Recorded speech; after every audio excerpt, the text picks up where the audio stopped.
Bring up someone else's child? No, that's something Mr. Harvey never signed for. That's why he wants every penny back from the baby mama. Because according to him, he was fooled long enough. And now it was time to set things right. I met her on a dating site, and she got pregnant 2 weeks after us having sex. She got pregnant. You're a nerd. That's a lie. In July, I started dating Harvey. Every day, I actually moved with Harvey in July. Every day, in with yes, him? I did. And every day we had sex every day. The plaintiff said that right after their first meeting, they got intimate with each other real quick. And after 2 weeks, Miss Jet got pregnant. But at that time, she was in a different state than him. Even though there was doubt, he stepped up to be the father. Every day we had sex every day. You got pregnant 2 weeks. I didn't find out till I was. Oh, we had sex the first week I met you. I didn't find out till I was pregnant a month later, which was August. Yes, And after I found out I got pregnant, that's when I knew. And told me to buy all this baby stuff. I asked him, okay. I did not argue with her. It takes 9 months for somebody to be pregnant. What an answer! I didn't appreciate anything just for a pillow?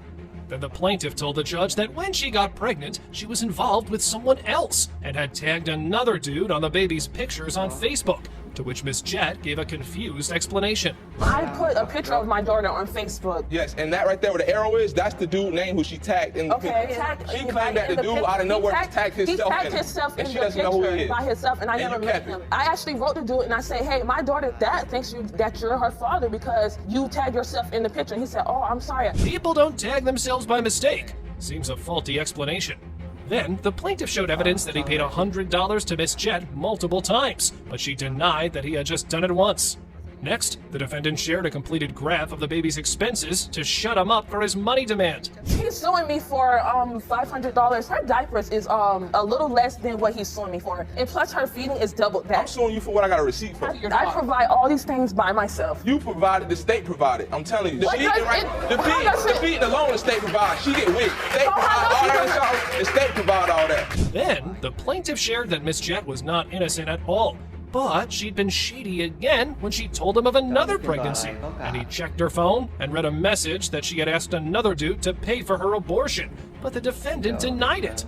Next, the judge asked Mr. Harvey's witness for her testimony. What do you know about this doubt? All I know is that when she had the baby, looking at my nephew's other children, we have strong genes. And all his brothers look alike, his brothers' kids look alike. And I have they have the same heads, and our family have big eyes. The baby resembles me, Xavier, and Xavier's family.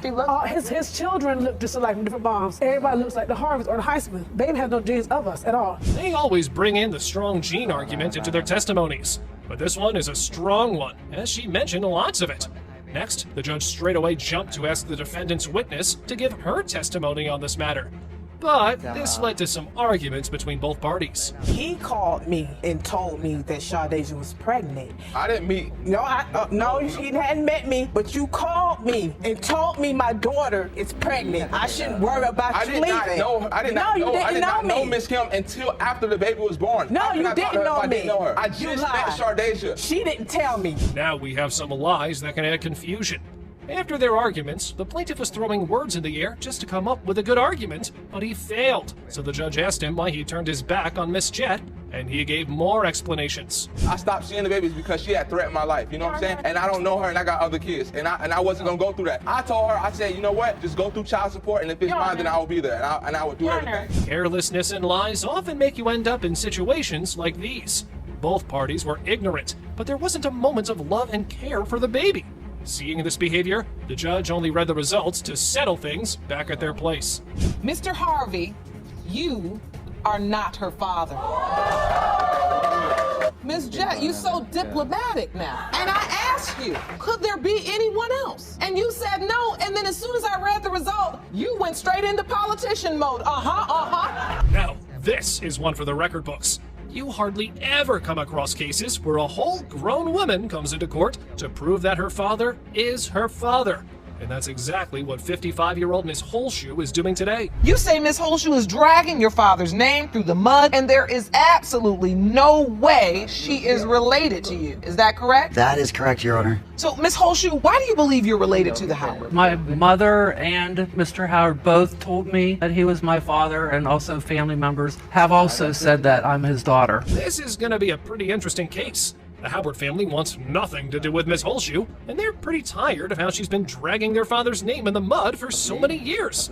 But if Miss Holshoe wasn't his daughter, why would he mention her in his obituary? Our father's sister and her mother were best friends, and our aunt is the one that told her that she is possibly might be related to us. That's not true, Your Honor. That is true. I had a relationship with Mr. Howard. No.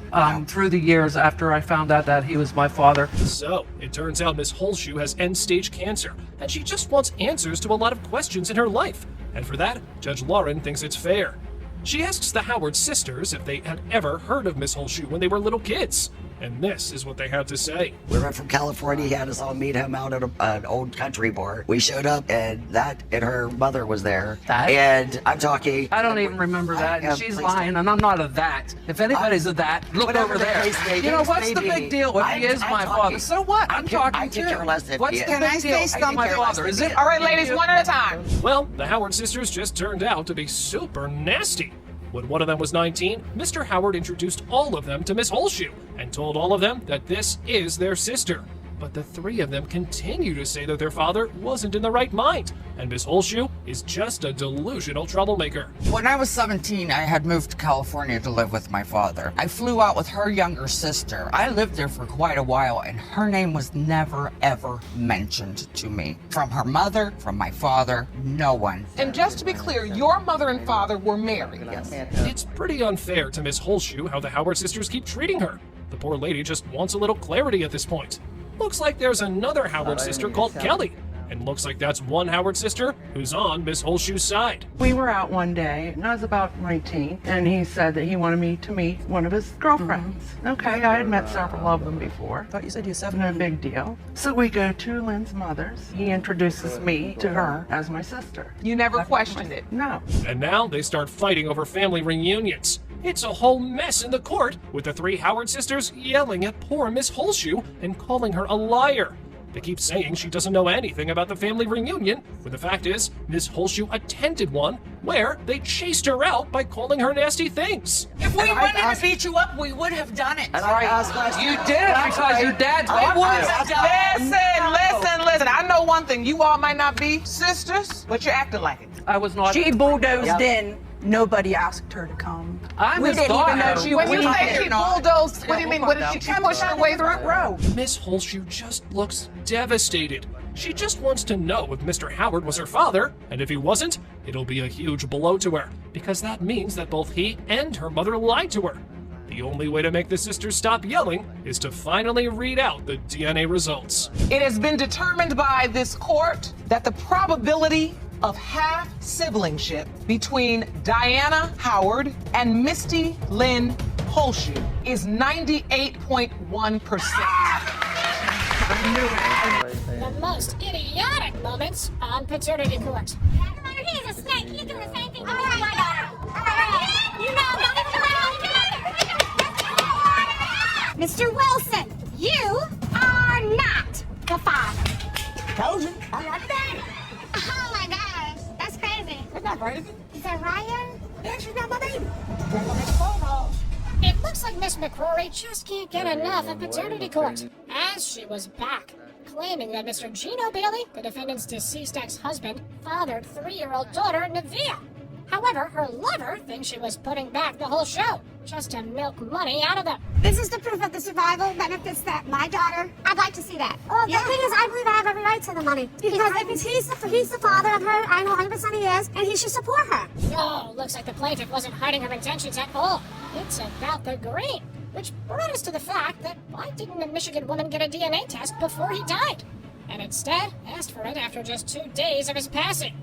Now that's straight up fishy. Ms. McCrory, why did you wait? I didn't wait. When I was with her father, Gino, he actually wanted to take a DNA test, but he wouldn't because of his current girlfriend he was with. She didn't want him involved. He's the father of my child because he's the only one sleeping with. So she has a right to the benefits, and he should support her. He can't support her if he's dead. Nonetheless, this trial was disconcerting for Miss Mento, as she wasn't able to make peace with the fact that her father may potentially have another child. and a new baby was just disturbing the 19 years of memories of her dad. I really don't care if she is my sister. I won't have nothing to do with it. Because I had 19 years and I want to remember my father the way he was, being his only little girl. When I spoke to my father, he told me that it wasn't his. He said there's no possibility she looks nothing like him. And you chose to believe your father. That's what yes, I believe my father. Further, the defendant added to the trial that making a baby with Mr. Bailey wasn't as much of a piece of cake as he thought, because the guy had a serious medical condition that would lead to miscarriage if baby mama wasn't given some specific shots. We told her that he had a medical chromosome condition. He did not. And she sat right there and called us a liar, that it wasn't true. Man, the stakes were higher for this one. There's the paternity issue, survivor's benefits involved, and now came the medical condition. That's why the judge asked Miss McCrory if she was intimate with anyone else during that window of conception. Her take was this. Were you intimate with anyone else? No. Up until I was intimate with him from August until November. Do you remember the night you believe you conceived? Yes. There was brown sheets with flowers and everything. We did it like all night long, 3 times. That I can guarantee. Well, you know what? You must not know. Maybe you weren't good enough then. I was married. Okay, hold on. Further, Mrs. McCrory added that the potential father was a famous male gigolo, and some women claimed to be his baby mamas. Both plaintiffs were portraying the alleged victim as some kind of idiot, but we tend to wait for the result before jumping to any conclusions. Anyway, the defendant refused to play along. Who do you believe the father? I do, you know, husband, Mr. McCrory. No, it's not. No, it's not. The whole situation is that my late ex-husband is very dark-featured. I think Nevaeh looks like Mr. McCrory. Newsflash, I guess it was on the birth certificate of Nevaeh, Mr. McCrory himself. And now he was standing on the podium claiming otherwise. What are these people full of? I want to see how they will explain this floozy. You're not his one and only. He said that. I don't want to be involved because my daughter's gonna be 18. I have to pay child support, and I don't want to pay again. He had to pay child support till she was 21 years old. He said 18 to me. No, it was 21. Well, they vouched for that because the real one refused to step up. McCrory took care of the child, and though Mr. Bailey wasn't present, he acknowledged the paternity and often texted to ask about his daughter. I went to every doctor's appointment. I went to the ultrasounds, and I was basically with her for the whole pregnancy, but she wasn't. And so I fell in love with that child, and I'm going to be with her for the rest of my life and get married to her, so why not take responsibility for somebody who couldn't? We often hear people say that they were just doing the right thing, but now situations demand amends, which isn't always true. Because this couple portray their true intention with their disrespectful comment on the memorial page of Mr. Bailey. From the McCrories, listen, you're not daddy's only little girl. Newsflash. And a message that said, don't worry, you'll meet daddy's girl soon. Hope you're a good big sister. Why would you put this up on the memorial? I can't wait for her to meet her sister. No, I want other people to know that. No, this did not have a good intention. The judge was not liking the cheap blows this family was pulling off. They were just trying to get back at the defendant, and now testify their fake good intentions, trying to feed lies to Judge Lake, which is not a good idea at all. Trust me. Well, you know good well you had no good intention behind sending that. Just say, we've been on a Facebook social media war, and I wanted to get back at them. I might not like it, but at least I know it's not a lie. That's right. I'm done with this. Now I'm giving you results. I'm done with these two. They're just clowning here and wasting everyone's time. Who thinks of using children as pawns to get what they want? I hope the result shows what they were claiming. If not, all of this is gonna be embarrassing. Nevaeh McCrory and Sierra Marie Mento are not related. Yes! Told you! Yes, told you! No thieving! Fake profiles, fake. Everybody was fake. This was all just a despicable mess. Oh man, the woman didn't even flinch at the resistance. It's like she knew that this was coming. Now, this just calls for some good old-fashioned schooling. Why don't you look surprised? I read the result, and honey, you just flipped that page right on to the next and went to arguing over it, Miss Smith. You testified here for a good 30 minutes of my time that there was no other possible father in the world. Đặt xin một số những cái CD thực của tập tiếp theo để cho cùng mình xem những cái phiên tòa diễn ra nhé. Mình là một fan cực kỳ là hâm mộ những phiên tòa này. Các bạn nhớ theo dõi. Chưa sub, like, comment page này nhé. Cảm ơn các bạn rất nhiều.